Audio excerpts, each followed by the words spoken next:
Works out how it works out, and now Brian Daboll gets Cam Ward in Tennessee, which is pretty exciting for us as Titans fans. I mean, let me just step back for a second and say, I think I blacked out for the Brian Callahan tenure. So I'm not even sure what's going on right now. We got Brian Daboll as our offensive coordinator, Robert Saleh as our head coach, and Cam Ward as our quarterback. It feels like yesterday I was leaving the stadium and we had just lost to the Bengals in the playoffs. And I was trying to figure that out. I was saying to my wife, well, this team is about to get blown up.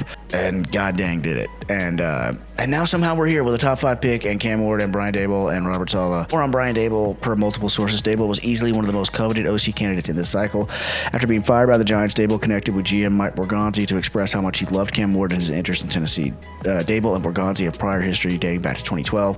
Borgonzi, which is the Titans GM, is very, very popular across the league. We talked about that a little bit in the last episode. The Titans were well aware of how much Daboll loved Ward. Why?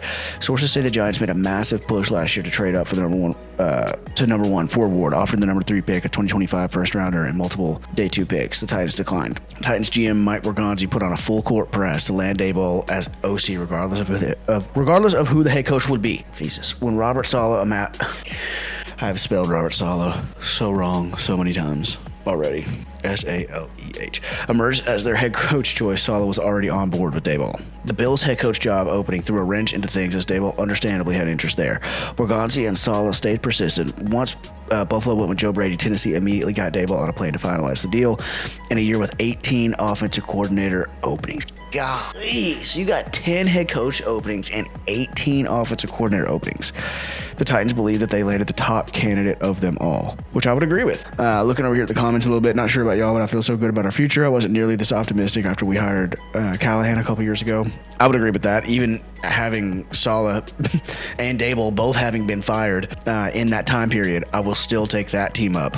And those two guys individually, I would have liked either one of those guys better than Callahan anyway. So you get them both, and you get the external situations, like with the cap space and with Cam Ward. Much better situation that we're in now. Thank God we got rid of Callahan when we did.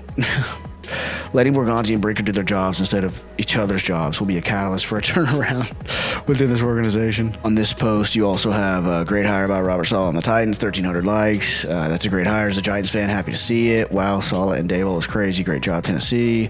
Overall, very, very much loved is the Titans offseason so far by most of the league and by fans alike.